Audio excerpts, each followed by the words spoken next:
Tonight I will be telling 6 stories, from stories taking place on land and in the water. This video will remind you that nowhere is truly safe. A huge thank you to the writers who allowed me to share their stories.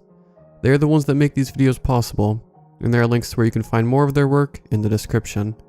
Remember, you can send in your own story to rylhstories@gmail.com.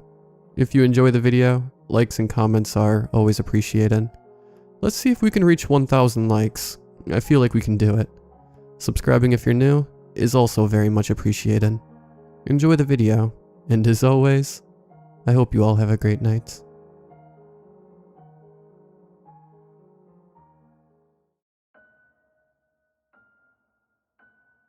My family has owned a log cabin on the edge of the lake for generations.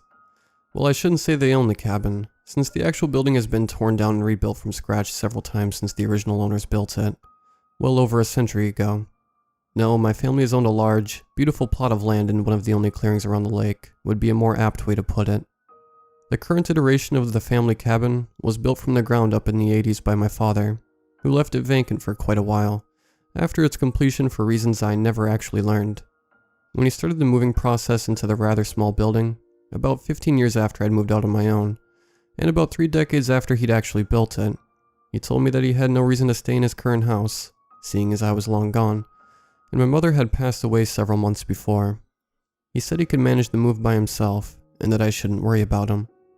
I felt bad about leaving all the work to him, but given his persistence, I knew that I wouldn't have a choice in the matter. That was roughly 9 years ago, and I hadn't heard from my father at all since he moved away.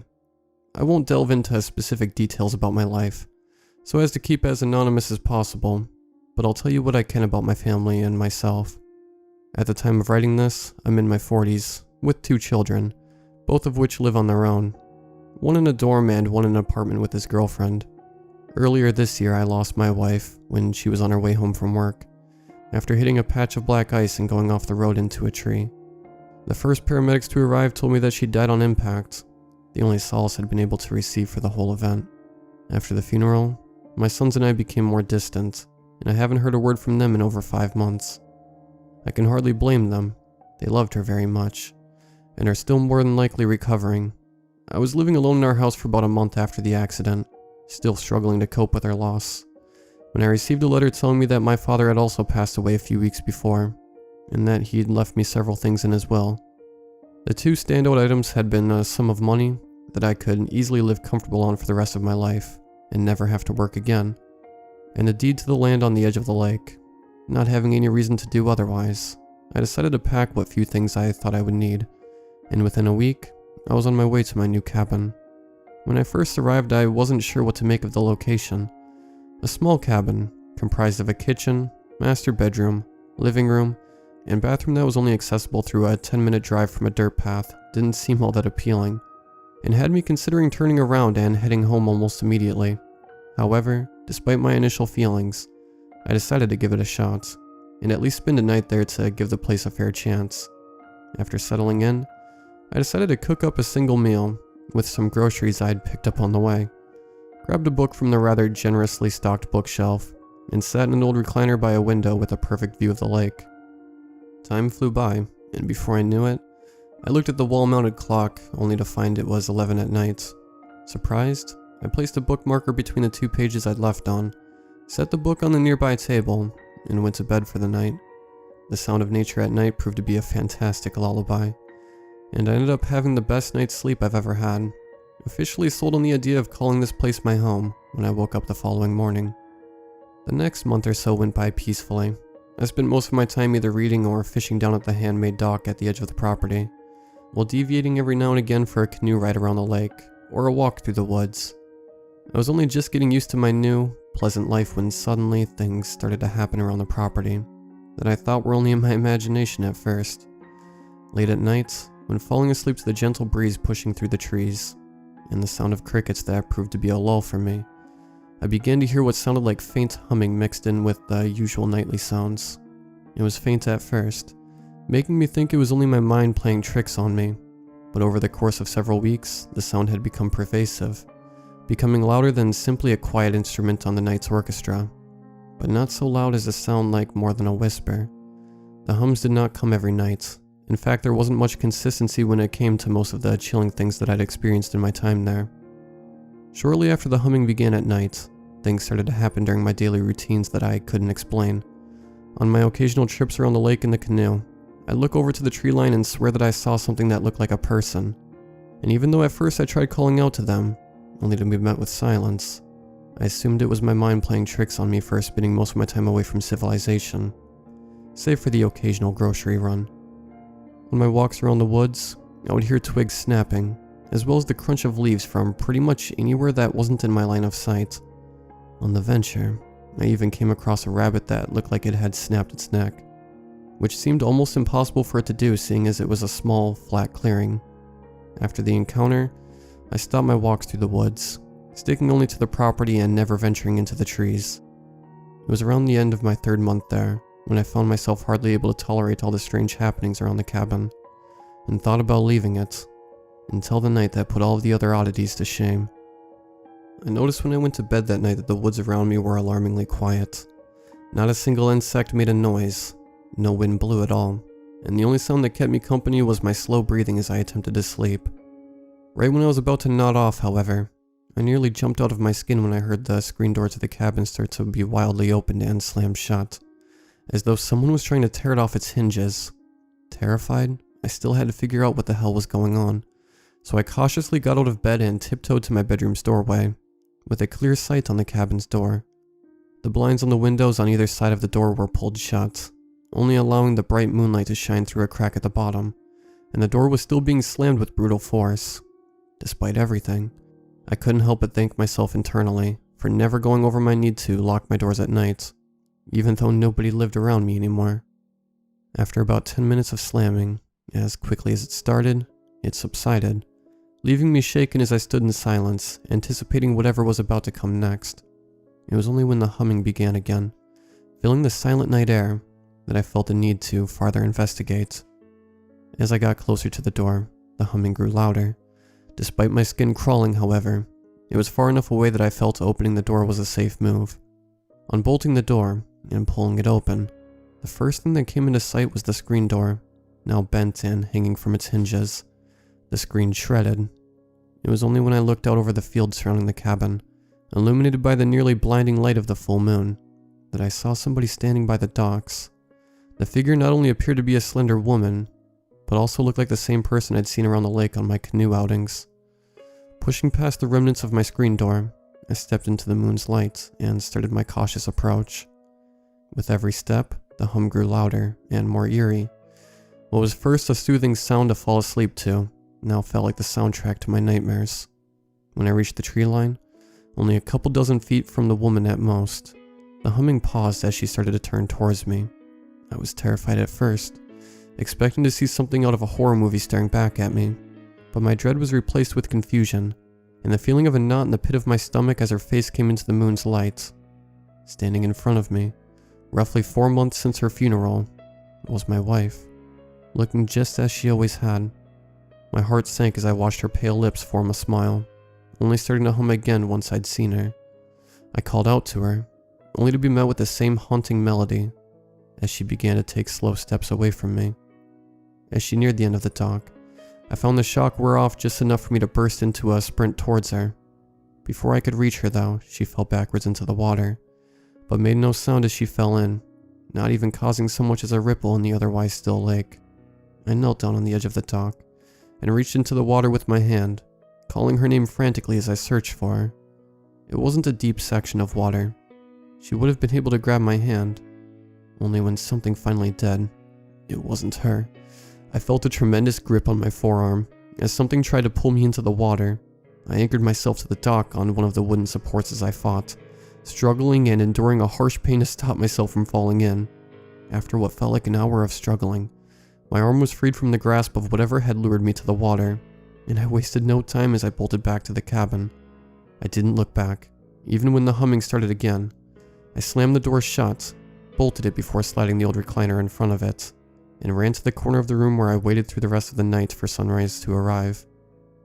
As the sun rose above the trees and cast its light on the cabin, I gathered my belongings and ran to my car, making record time as I packed everything inside and jumped in, tearing down the dirt road with no comprehension of how fast I was actually going. With the money left in my inheritance, I was able to stay at a hotel until a nearby apartment freed up for me. Once I was settled in, I decided to do a little research on the cabin and the lake itself. It was only then that I'd found out that every one of the previous owners had lost their spouses shortly before moving to the cabin, and every one of them had drowned in the lake only several months after taking up residence, including my father. I didn't want to know any more than that. I had all the answers I needed. Several days after that discovery, I looked up a company willing to demolish the cabin, and another that would be willing to plant trees in the area to fill the gap caused by the sudden absence of any structures. I've given it thought, and despite everything that happened, I'm choosing to hold on to the deed to the property. I won't let whatever killed my family members by making bastardized replicas of their spouses have the opportunity to strike again. The knowledge of that cursed plot of land, and the wretched cabin that once sat upon it, now lives and dies with me.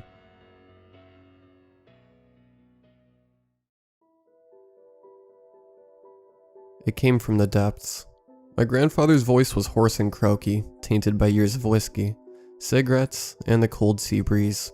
He served in the Second World War, aboard the freighters that carried food and equipment from Scotland to Murmansk, through the Arctic Circle and the coldest waters one could find. He always had stories to tell about his time in the Navy, but as time wore on, and as the years have passed, he has slowed down. Moving into a rest home was hard for him, and recently I think the whole family, my grandfather included, have realized he didn't have much longer to go. And so when I visited him for the last time before his passing, he sat me down and began to recount one of his many experiences that he had never shared with anyone. He said it was important, and that I needed to know, and so he turned off his small radio that he kept on one of his shelves, and reclined his lazy boy as he invited me to sit on his couch. Then he started to speak. It came from the depths. We were a week out of Scapa Flow, and had just rounded the tip of Norway. It was a quiet run. We only lost a freighter to an air attack from some German bombers.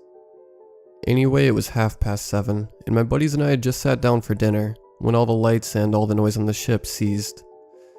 You could have heard a pin drop in those first few seconds of nothingness. However, the silence was shattered by a man-operated bell that called for action stations. I sprang into action, bolting upright. I then made my way towards the top of the bridge of the ship, hopping into a small balcony containing a signal light and flags.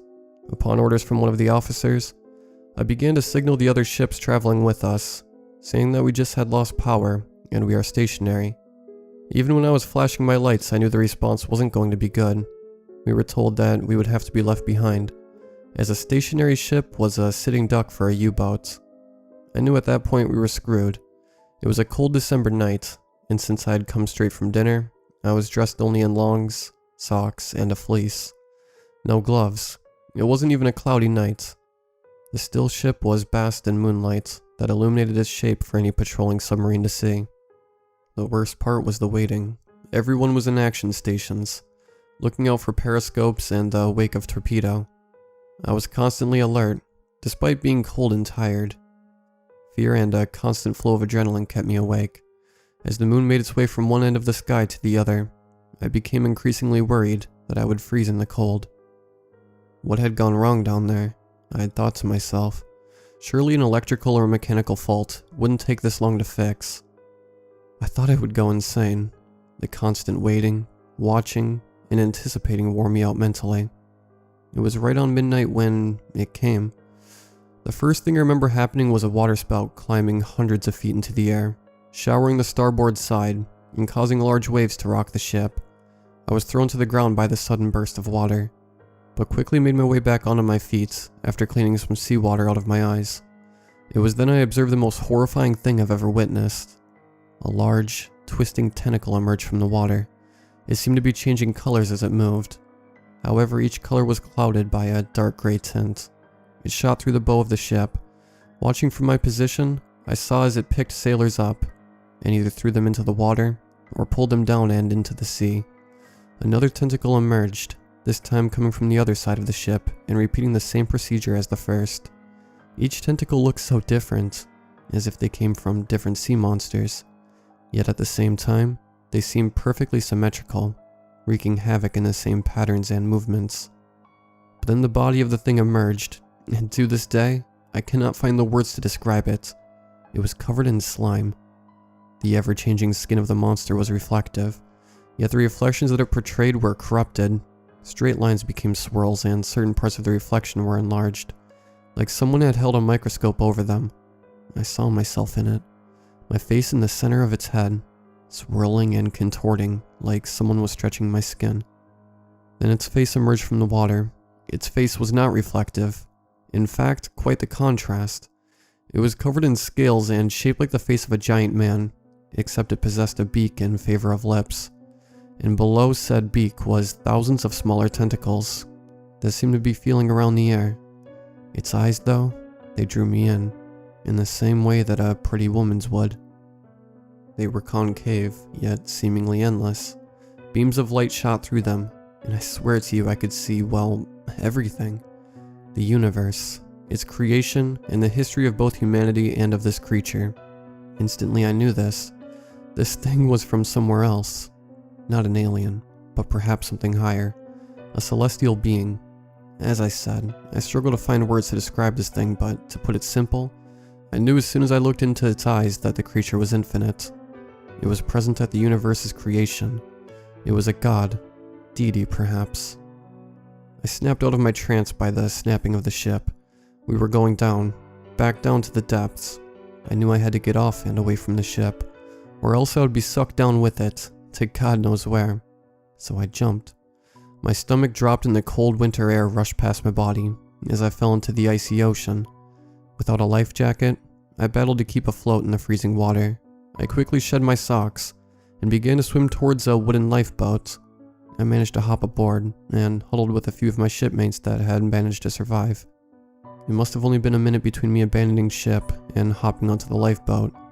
Yet when I looked back over to where the monster was, there was nothing. No monster and no ship. I waited in the freezing water for another week and a half before I was rescued by the returning convoy. I was the only survivor.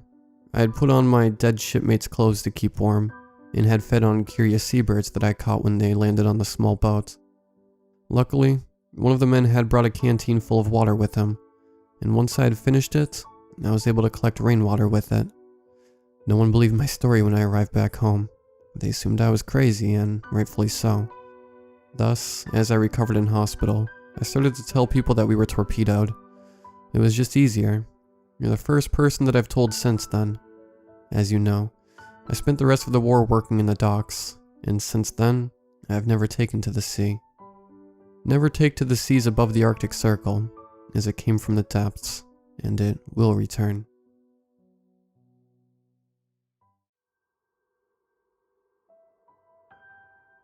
For as long as I can remember, I've always loved walking. As a kid, I would always be sure to take the family dog out around the neighborhood, more for my enjoyment than it was his. As I got older, the walking took place anywhere I could fit it. Walking to school, hiking trails, and even walking to the store for small grocery trips. There was always something cathartic to me about just roaming long stretches of sidewalk, street, or trail. Plus it was healthy, so I never really saw a downside to doing it. That is, of course, part of the reason for my excitement to move into my new apartment upstate. The apartment itself wasn't anything special, just a simple one bed, one bath. But what I was most excited about was the fact that my new job was only a couple miles away. A perfect excuse to walk every day. Not only did it save me the gas money, but I also could once again experience the serenity of my walks at least twice a day. The anticipation in me bubbled when I woke up for the first day of work. Of course, I was very excited about this new job as a programmer for a local software company, but I was equally nervous. The fact that I would be able to walk off the nerves, however, put me at ease, and allowed me to focus on the day to come. As expected, the walk there was relaxing, to say the least. As far as how the rest of the day went, I will spare you the boring details and say that it was pretty alright, and I imagine that I will fit in well given the time. During the walk home from work, however, something unexpected happened. As I began to walk out of work and onto the sidewalk, I was stopped by a voice behind me. "Hey," came the voice of a young man. I turned around slightly startled. Behind me was a younger guy of about average height, no older than early 20s. He had a slightly freckled face and swooping brown hair that nearly covered his dark brown eyes. He dressed fairly casually, On his feet were a crimson pair of brand new sneakers. "Hello," I replied, irritation burning hot within. "I just saw you walking out of that building, and I saw you drop these." He held up my house keys. "Oh, I didn't even notice. Thank you," I said sheepishly. I took the keys with gratitude as he handed them to me. My guilt from my previous irritation left me cold as ice. Strange you would think that dropping something like keys would make a noise loud enough to notice a block away. I guess I am more oblivious than I thought. "Thanks again for giving these back to me. It would have been awfully hard to go home without them." I followed with a slight laugh to lighten the mood, and internally make up for my misjudgment. "Oh, don't mention it. You headed down the highway?" His voice shifted to a more jovial tone. He pointed down the road in the direction that I was walking. "Ah, yeah. It's just the normal route home, you know." "Normally people go down the highway in a car," he joked, giving a slight grin. I gave a small chuckle in response. "Yeah, I guess you're right. But from what I've seen so far, this highway doesn't seem much use really. I don't live very far away." "Oh, so you like taking walks then?" "I do too. Was headed that way myself. Do you mind if I join you?" I stopped for a moment to consider. Normally, I'm a relatively shy person and don't interact much with the people I know, let alone strangers. Although there was something about this guy that just had a charm to him. I couldn't place my finger on why, but I was very comfortable around him. I agreed to his request, and we started off in the direction of my apartment, along the highway forested on each side. Turns out his name is Tommy. A lot like me, he just moved here from somewhere else in the state, and doesn't really know his way around. I've been here a bit longer, so I didn't mind taking a small detour on our walk to show him a bit around downtown. As we walked around town, it was pretty clear that he and I would be fast friends. We made plenty of jokes, had deep discussions about where we had come from, and what we wanted to do with our lives, and we even stopped for a bite to eat, where he paid for my meal. Truth is, I really liked the guy, and we seemed to have a great connection. But there was something about him that was off. It's hard to describe, but it was almost as if he was constantly thinking about something, or someone else. And I was simply his distraction. You know, I really shouldn't be so pessimistic and think so harshly of other people. Maybe then making friends would be a lot easier. That night, however, I woke up around 2 a.m. I thought I heard my front door slam shut.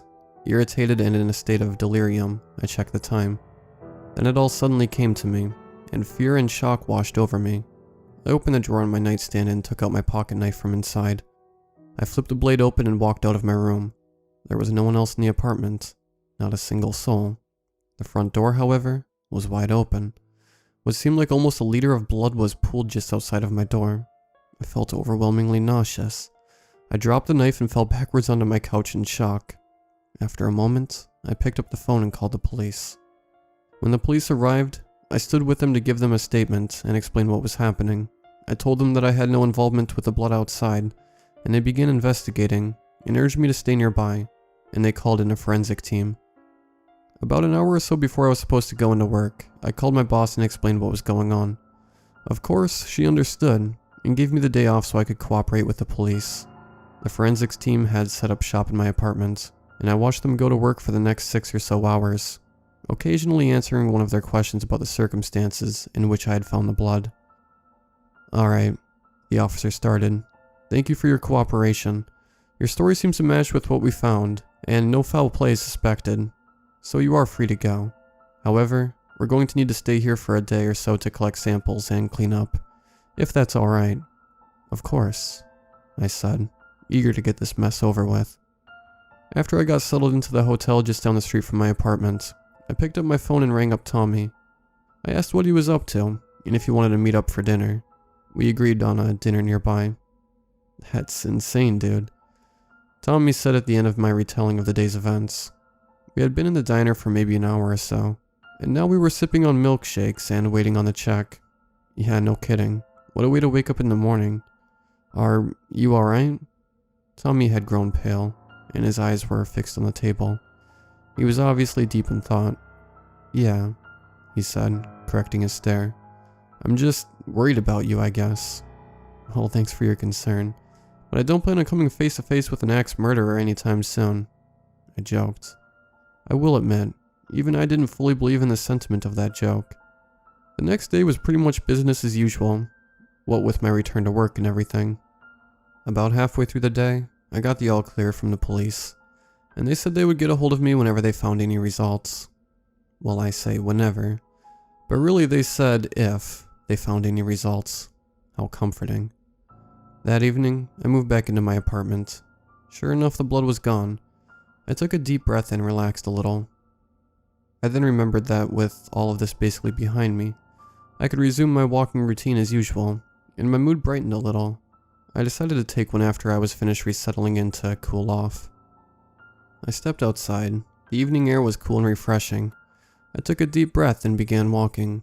It felt great to just have that time to myself again. Of course, there was a nagging feeling in the back of my head, a feeling that things were maybe not alright. I shrugged it off and kept walking. I got to the old highway just before the sun was setting behind the trees. No cars were around this time of day. It was the perfect conditions. I started walking towards town, the shadows of the trees on either side of me growing taller as I walked. Then, just off the road and into the trees, a spot of red caught my eye. It was a lone shoe, some 50 feet from the edge of the highway. I walked over and picked it up. The shoe had a red base color, with black racing stripes down the middle and side. It seemed oddly familiar.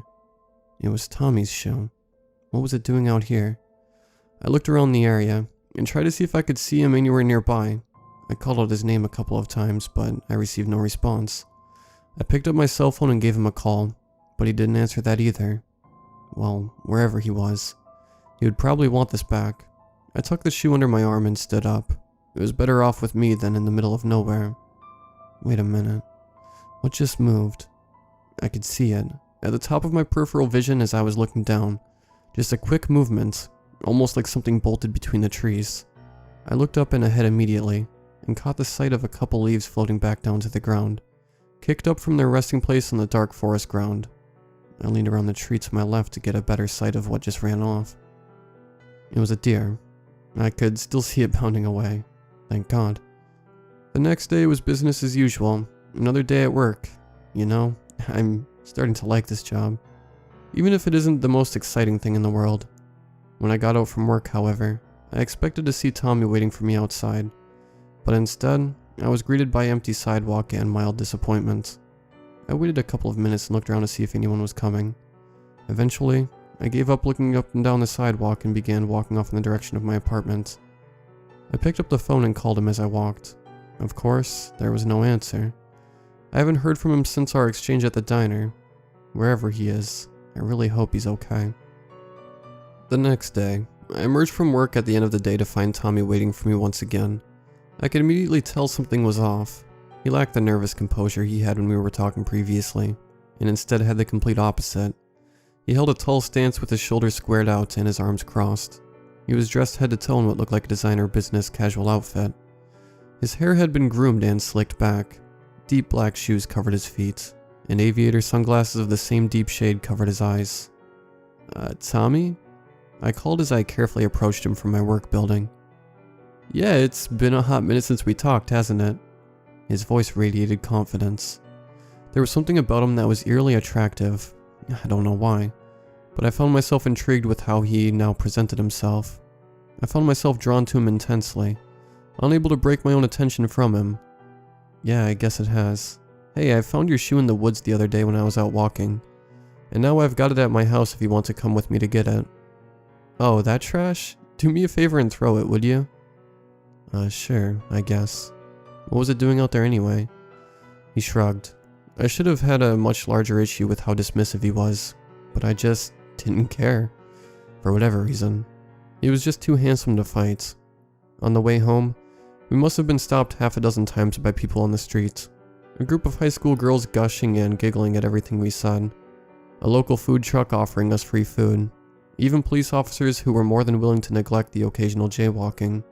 All of which were focused on Tommy, and all of which seemed to be deeply infatuated with him, willing to do whatever he suggested.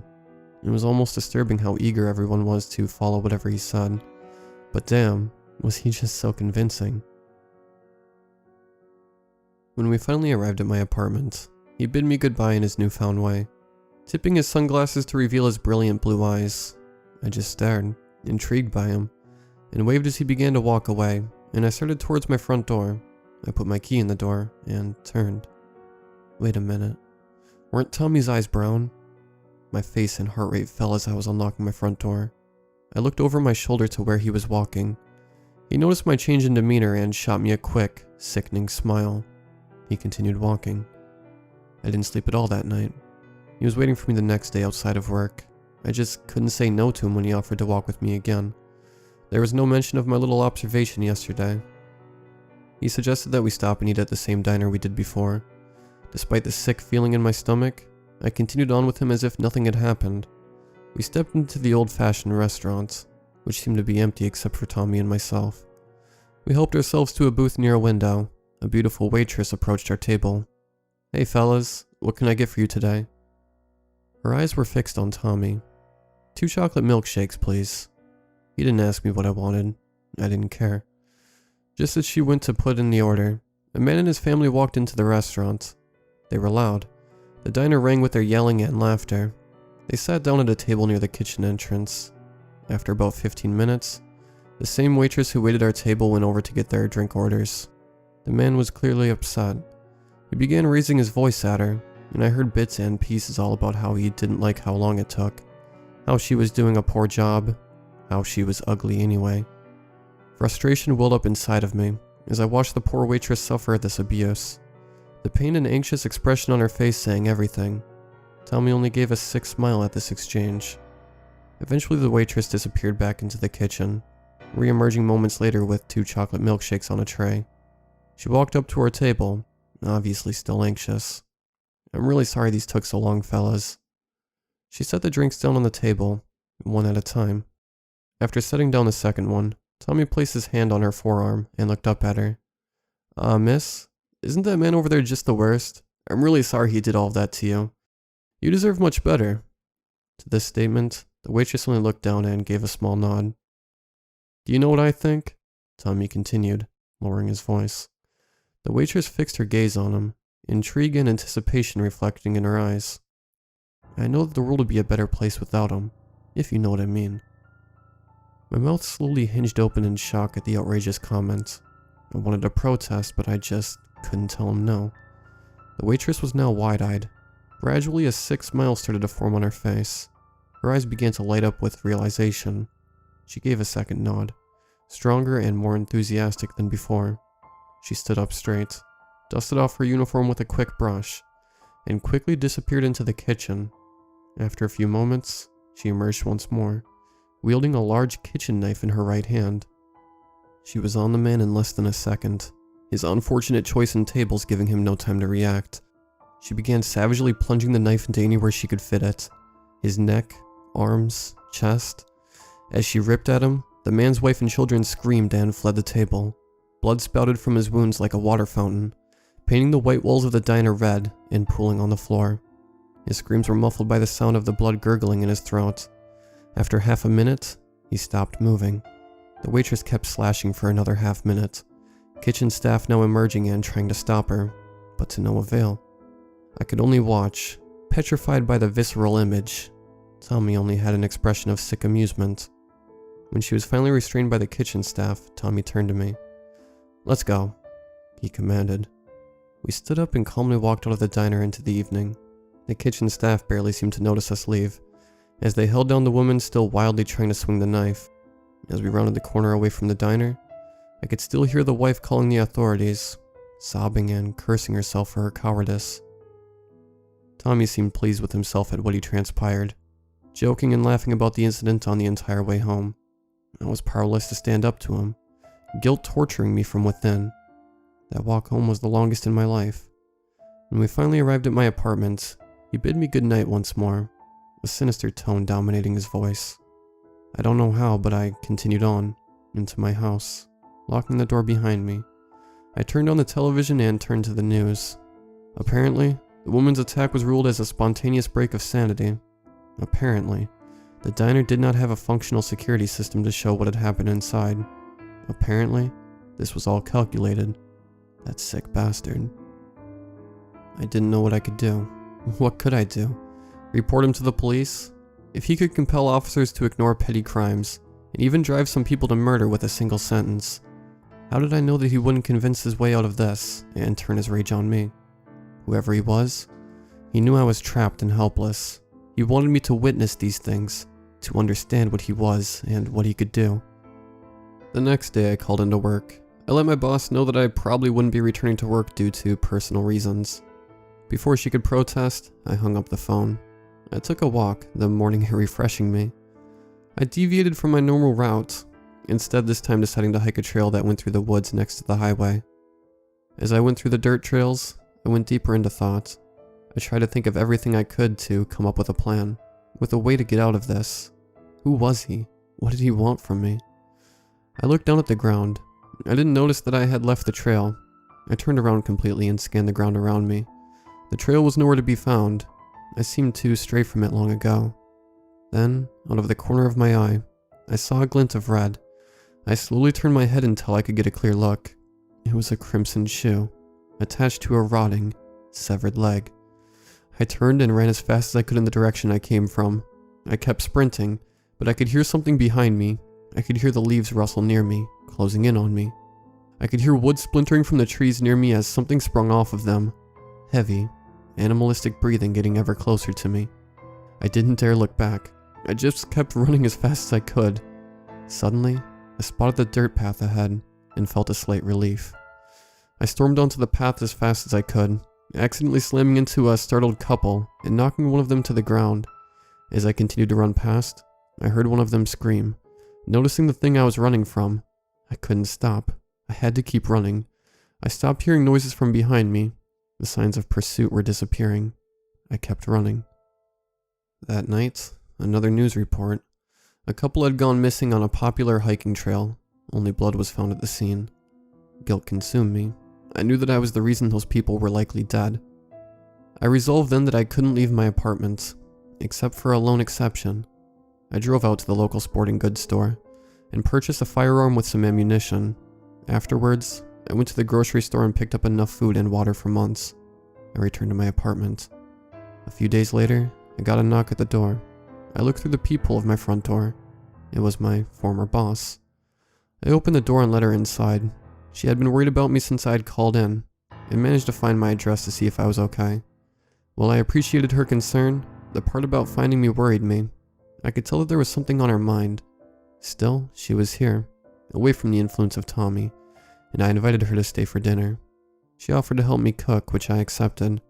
It was nice having company after being alone for so long. I asked her to go ahead and start dicing up onions for our meal, and I turned around and started cleaning dishes to use for dinner.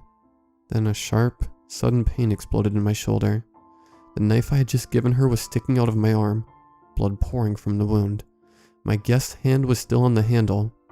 With all the force I had left from the shock, I shoved my entire body into hers, and made just enough time to slip away. I burst into my bedroom and dove behind my bed, reaching underneath it to grab the firearm. As I brought it out, she charged into the room. As she raised the knife to finish the job, I leveled the gun from my position on the ground and pulled the trigger twice.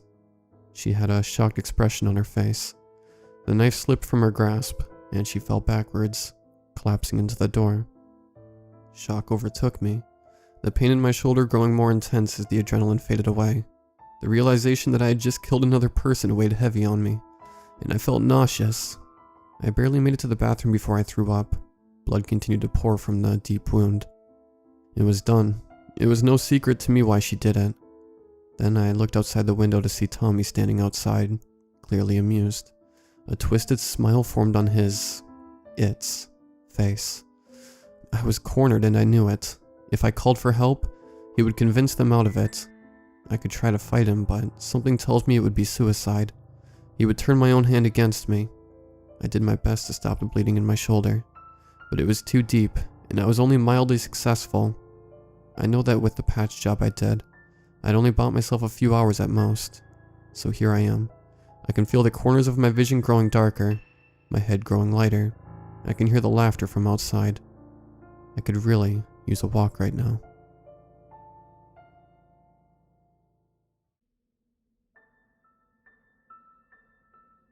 I'm basically on my deathbed, a hospital bed. I've been here for almost 2 weeks now. My body's shutting down. I can barely walk. Barely eat, barely breathe. Dying doesn't feel like I thought it would. I thought there would be sadness, panic. But there's mostly confusion and frustration with my relatives. They're so much sadder than I am. I've come to terms with my fate. The only one I want to talk to is my 8-year-old daughter. She was the only one who wasn't constantly full of crap. That's what I think about now, my time with her. The first signs that something was off was, strangely enough, not in my body. It was the electronics. The TV, the radio, the microwave, the computers, and so forth. It was around 7 months ago that our Wi-Fi stopped working. We called customer service. We even changed companies twice, but it just wouldn't work. After a while, all the screens in the house started to flicker, get distorted, and eventually they just turned white. Strange noises came out of our radio, even when it was turned off. Then the screens on the microwave and the oven started to show weird number combinations. They were completely random, changing quickly. After a few days of this, I started waking up at night at around 3 a.m. by weird blue lights orbiting outside the bedroom window. Just small balls of light, 5 or 6 at a time, twirling around for a few minutes then disappearing. My wife noticed them once, but didn't wake up by them every night like I did. I didn't just wake up from the lights. There was some kind of tingling in my body. It felt like an energy entering my veins. It became more and more intense until I started feeling sick. My body felt heavy. I had constant headaches. I was feeling dizzy and I threw up every now and then. It quickly got worse. My joints started to ache, and the headaches got so bad that I had to go on sick leave from work. Me and my wife visited a lot of doctors, but no one could find anything wrong with me. Physically, anyway. Most of them were implying there was something wrong with my mind, otherwise nothing. At the same time, I got worse and worse. The months slowly went by and the days were horrible, but the nights were the worst. Those few minutes every night were torturing me so bad that I actually started to miss the headaches and the throwing up. I started losing weight, losing my hair, my vision got worse, and I started hearing high-pitched beeping in my ears, disappearing and reappearing like Morse code. I started to learn how to ignore my wife's constant crying and spent most of the time with my daughter instead. She did her homework beside me in bed every day. I cherished those moments the most. I could die there right now, I thought. It would have been alright by me. My wife was into all this holistic healing crap. She was trying to convince me to get a healer. I refused at first, but as my condition got worse, I eventually lost the energy to fight with her. I felt like such an idiot when we were driving there. The healer was working out of his ragged house, with a lawn that hadn't been mowed for at least a year. He let us in, and told me to explain what was going on with me. I just glanced at my wife and she started to tell him while I almost drifted off to sleep. The healer got silent for a while and then asked, "Have you ever considered that this could all be psychosomatic?" Of course we had, but it didn't make much sense. He told me to lay down on his couch and he would touch my body to feel the energies, as he called it. He started touching my body, but it didn't take long before I felt his hands starting to tremble. He quickly rose up. Something isn't right here. Something is very wrong. He looked like he was about to faint, and he threw himself down on a chair. Something is living in your body. Something is controlling you. While he was saying this, a blue glare increasingly clouded my vision. The tingling shot through my entire body. "I can feel it," the healer said in an agonized voice. He tried to rise up and he fell down, starting to squirm on the floor. My wife jumped up, not knowing if she should help him or me. The healer started to breathe quickly in a panic. "Get out. You need to get the hell out of here." My wife was shaking even more than we were. She helped me up and assisted me in walking to the car. When I succeeded to sit down in the car seat, she drove away, but stopped at the side of the road and started crying. At this point, the blinding glare started to disappear. "I just don't understand," she moaned. What the hell is going on?" She started mumbling some prayers, and I just felt so awkward for not feeling anything. Not fear, nothing. I was just frustrated. My daughter had always had an obsession with aircraft and spaceships. It was basically all she drew. She talked a lot about it too, telling me about the people living in the clouds, the ones with the spaceships, the ones with the blue lights. I just figured she had made up some story after seeing the blue orbit lights flicker outside. She always was very imaginative. But her obsession grew, and now she couldn't talk about anything else. Eventually my wife forbade her to talk about they. My daughter wasn't scared. She seemed thrilled about the visits from the blue lights. She started telling me stories about they. They were living in the clouds. Up there, time stood still. You could do what you want all the time, but to become they, you have to give up yourself, and that means your body and your soul. If you give it to them, you're free forever.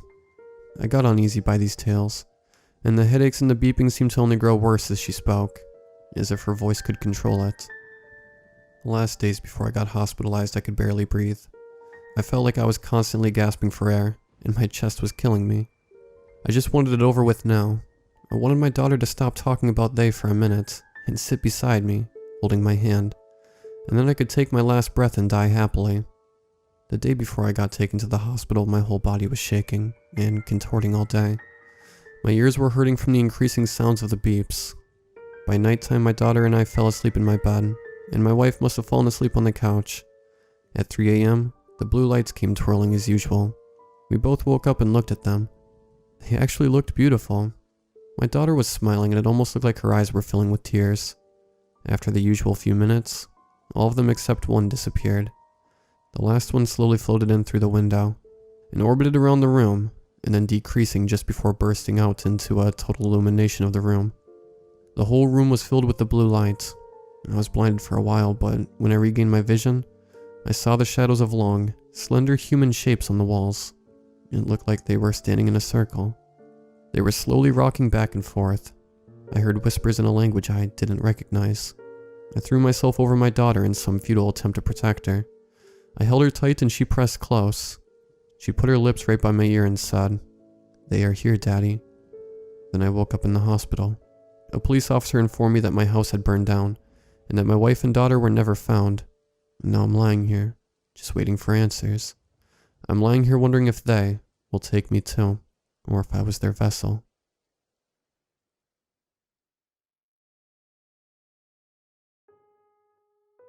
I can still remember the accident. When I close my eyes, I see the car speeding towards me. If I focus, I can even feel the impact, feel all the bones in my body breaking, feel the moment right as I realized, this is the end. Feel the last moments of my life drift away, in what must have been a few seconds, but what felt like an eternity. See the light that seemed to consume my vision. The worst part, however, is remembering the screams. Everyone around me, screaming in panic, knowing that any effort to save me would be futile. That is the part that stuck with me the most. I woke up in a hospital bed. Miraculously, I was alive. I then braced myself for pain, knowing that, even if I was alive, I probably sustained injuries that would follow me for the rest of my life. To my astonishment, however, my body seemed to be completely fine. Was this one of those one-in-a-million scenarios, where someone goes through something deadly, but comes out unscathed? I was overjoyed. This meant that I could go home soon, and see my wife. In the meantime, I decided to look around the room. The walls and floors were white, and the harsh white lighting created a distinctly clinical feeling. There were 6 people, including me. Most people in the room were elderly, and seemed perfectly content to watch their small TVs or sleep. The only exceptions to this were me, and a young boy, no older than Nate, playing on a tablet. I wondered, briefly, why he wasn't in a children's section, before he caught me looking. "Do you want one? A tablet? You just gotta ask one of the nice nurse ladies. She'll bring you one." This brought my attention to another figure in the room, a young woman in a nurse uniform, who was currently occupied bringing an elderly man some soup. She was quite pretty, but something about her felt off. Either way, I decided it best to catch her attention. "Hey miss, do you know why I'm in here? And about how long until I can get out?" She smiled politely, but spoke in an almost condescending tone. "We are keeping you here until farther notice, just in case. Would you like a tablet? I'll fetch you one." With that, she was out of the room, and when she returned, she handed me a tablet, which is what I'm using to type this out now. Any further questions to her or the other nurses just garnered the same response. "We are keeping you here until farther notice, just in case." The nurses all have the same sickly sweet yet condescending voice, and it drives me insane. But that's not the only thing wrong with them. I've noticed that their fingers and teeth are slightly too long. Their hair never seems to move at all, and I don't think I've ever seen one of them blink. They all seem to have the same set of preset phrases, like dolls programmed to respond to different cues. There's only been one time I've gotten one to say something different. "Can you please tell me when I get out of here? I need to go home and see my wife." "You don't have a wife." That shocked me for a moment, but then I thought about it. Maybe I didn't have a wife. I mean, nobody ever came to visit me. Maybe I had nobody. All of the memories of the people in my life began to fade away. Now when I try to recall memories, anything but this hospital or the accident is just a collection of vague feelings. I've resolved to make new memories in here, but that's a difficult task. I've been eating the same soup the entire time I've been here. The nurses won't give me any information, and the people in the room aren't good for anything but small talk. A few times I've tried to suggest to them that something might be wrong with this place, but they always give me a look of confusion and pity, and write me off as insane. I'm not insane, am I? The only thing that keeps me going here is this tablet. There is no distinctive brand anywhere on it, and it runs on an operating system I have never seen before. It is connected to the internet, but has the ability to censor things out. For example, there is no mention of date or time anywhere on the tablet, and any mention of date or time by someone online gets censored automatically, so I have no idea how long I have been in this bed. It could have been for years for all I know. I never get hungry or tired, and only eat or sleep for something to do. There are no windows, the only light coming from the harsh fluorescent light bulbs above me, which shine constantly. Nobody seems to be changing in appearance either. None of us have showered, brushed our teeth, combed our hair, or done really much of anything since I woke up here, yet none of us have changed on the outside at all.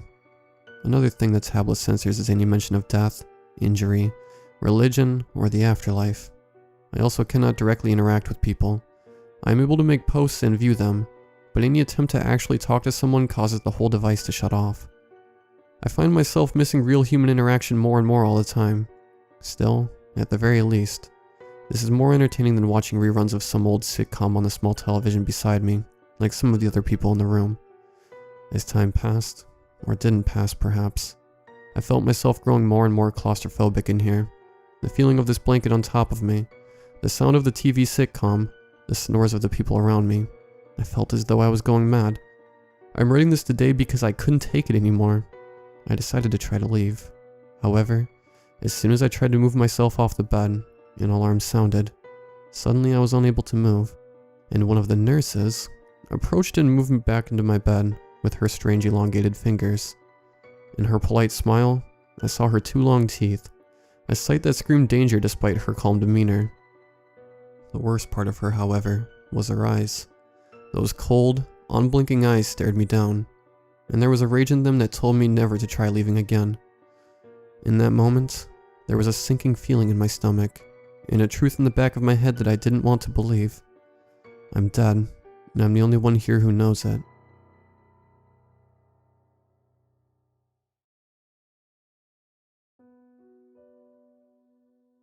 I never thought I'd be posting here. I love the stories, but I've never been one to believe in the paranormal. That whole concept of evil spirits possessing a doll, some specter haunting an old building or object with some history to it, stuff like that. I always found it a little ridiculous, and just tales from some attention-craving lunatics, looking for some way to get the attention they seek. Overall, I never understood the fascination that people have with these kinds of things, but my perceptions were tested a short while ago. Recently, my dad got a new job in a small town area. We'd made the trip to the new place we were going to be living at. When we first arrived, I was surprised at how small the house was. It mainly consisted of bricks with wood holding the structure together, with the surrounding area mostly consisting of forest. As far as I could tell, there were no neighbors around. I was hesitant to move here. I'd wanted to stay at our old place. I grew up there. It was a place where I felt comfortable. I couldn't truthfully say the same about this place. Something about it unsettled me, gave me a bad feeling. It's hard to describe. It was like I was being watched.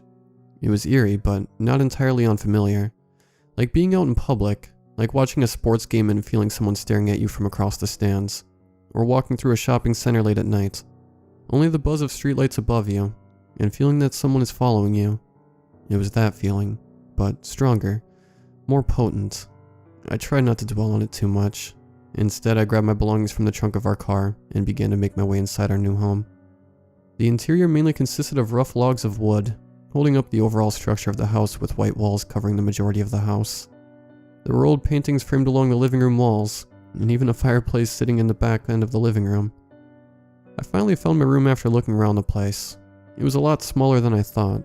A small single bed with a wooden cabinet, an old wooden table, and a small shuttered window that exposed the towering forest beyond the walls of the house. It was probably a nice view, but looking over the forest gave me that same uncomfortable feeling once again, almost a sense of unease. I had to close the shutters. The sense of shelter helped a surprising amount. Unpacking my belongings gave me the opportunity to question what I'd been feeling. I thought I must have worked myself up over how far we'd moved, away from my friends and relatives, away from civilization. Maybe it was just a kind of panic. I couldn't shake the sense that there was something more to it though. And then there was the experience I had on my very first night there. I was in my bed. Everything was quiet. The silence away from the city was surprisingly comforting. No neighborhood dogs barking at 3 in the morning, or loud neighbors throwing a party like it was New Year's. I was actually starting to get used to this place. But when I tried to get up to get a glass of water, that was when I noticed I couldn't move. I couldn't move my body at all, aside from my eyes and, to an extent, my neck. I felt my heart starting to pound in my chest, and panic set in. I knew what it was. Sleep paralysis. But I'd never experienced it before, and certainly never expected it to be this bad. And then I noticed my door was slightly open. I knew for a fact I had closed it. I had, just for a second, started to doubt myself, but then I saw something move past the door frame. A frail hand reached in and rested itself on my bedroom floor. I couldn't do anything but stare at it as it slowly made its way into the room. It was a frail humanoid creature, with skin that looked to be bark. It was like the creature was made from a tree, then brittle roots, and branching hanging off of its appendages at odd angles, the limbs itself having odd distorted proportions. The creature's head then peeked from the corner of my room, and it was staring right at me. I could see its face, and the only thing I could see was the large silhouette of this disfigured being. It was hunching over me, and yet taller than any living creature I'd ever seen. It slithered and crawled along my floor, as it moved as if it was too tall to hold itself upright, moving towards me at a painfully slow pace. When it got closer to me, I could see its large face in more detail, pieces of bark peeling off and almost some vague sense of facial features. It had no eyes. I watched as a large crack formed in the lower half of its blank wooden face, and a large splintering hole opened up in a sort of smile. Its oversized skeletal hands had then reached out towards me with long, seemingly frail, fingers grabbing sections of my body. In a flash, it began to dig itself into my skin. I panicked. I tried to move rapidly to escape its clutches, but to no avail. My body refused to respond to my commands. I couldn't even cry out in pain. It started to drag me off my bed and onto my floor, its thin, sharp fingers being impossibly strong and refusing to snap as they raked across my face, neck, and body. I was stuck, completely helpless, with this massive creature looming over me. Its grip around my neck was tighter and tighter, slowly suffocating me. I woke up gasping for air, desperate for oxygen after what had just happened. My throat was burning and I felt like I needed to cough, but I was unable to, the pain fading away in an instant. For a short period after waking up from that awful experience, I let myself believe it was just a dream. I was no stranger to the stories of sleep paralysis. But then I looked around my room. I was out of my bed and on the floor. My sheets were dragged down along my chest, and as I had began to grab myself up off the floor, I heard a snapping sound coming from under my sheets. I lifted my foot to find tree bark scattered along my shirt. I didn't know what to think. I didn't know how to react. I couldn't grasp what was going on, and I began to make my way out of my room. I started to make my way to the bathroom. I hadn't realized how sweaty I was. My shirt was completely drenched, and the pads of my feet sweating to the point I nearly slipped. When I finally made my way to the bathroom and turned on the lights, I was horrified of what I saw. Along my face and neck, I had cuts and scratches extending down towards my lower neck. Many of these cuts were bleeding as if I was attacked by some stray cat, but I knew I wasn't. And as I saw them, the sharp pain had started to hit me, the sweat making each and every wound sting even more. I began to panic. It had finally set in on me that I wasn't dreaming. Upon farther inspection, I noticed a significantly larger blood stain appearing on my shirt. I lifted up my shirt and saw what appeared to be a large chunk of wood, deeply rooted into one of the cuts. I began my attempt to rip out the chunk of wood that was embedded in my side. The pain that came with it was unbearable, but what unnerved me the most was after pulling it out, It felt like nothing was there in the first place. As I looked back down, I noticed that the wound on my side was gone, and the only proof of it that remained was the deep red stain on my shirt. I cried out in shock as I realized this, and almost immediately my parents came rushing into the small bathroom. I don't recall much shortly after this, but I remember finding myself on my way to the hospital with paramedics huddling around me. I faintly remember my dad gripping my hand, just repeating, "Hang in there, son. You'll be alright. You'll be alright." I remember his grip was so tight on me it almost hurt. As I'm writing this, it's my last day in the hospital. I'm ready to head back to that godforsaken house, surrounded by that dark forest. I can't feel safe there now, knowing there are things in it, like the golem of wood. One last strange thing I noticed during my time in the hospital was that I was in a news report. I was the 4th person to be viciously attacked in the past year, by what authorities assumed to be some strange animal. I know that it wasn't some strange animal that attacked me though, and the fact that I'm not alone in this only farther proves to me that it was real. I'm definitely not ready to go back there.